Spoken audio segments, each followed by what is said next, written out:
আমারে যে ভুলে গেল, সে যেন আমার নামটুকু আর না জানে। আমার অস্তিত্ব তার স্মৃতির অন্ধ গলিতে কোনো দিন ফিরে না আসে। তাকে পাওয়ার জন্য আমি যে প্রতিটা মুহূর্তে যুদ্ধ করেছি, সময়ের বুকে নখ বসিয়ে রক্ত ঢেলেছি, সে গল্প যেন তার কানে না পৌঁছায়। আমার নিঃশ্বাসে জমে থাকা আর্তনাদ, বুকের ভেতর ধীরে ধীরে পৌঁছে যাওয়া চিৎকার, সে যেন কোনো দিন না শোনে।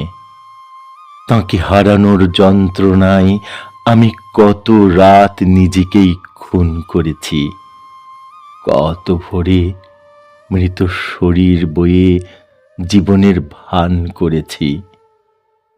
সে হিসাবও যেন অজানা থাকে। আমার চোখে জমে থাকা অগণিত মৃত্যু, আমার বুক ভরা না বলা বিদায়, সবই যেন তার কাছে চিরতরে অচেনা থাকে। এমনকি এমনকি একদিন একদিন আমি যদি নিঃশব্দে মরে যাই, মাটির নিচে নামটুকু মুছে যায়, সে যেন সেটাও কোনোদিন না জানে। সে যেন সেটাও কোনো দিন না জানে, কোনো দিন না জানে।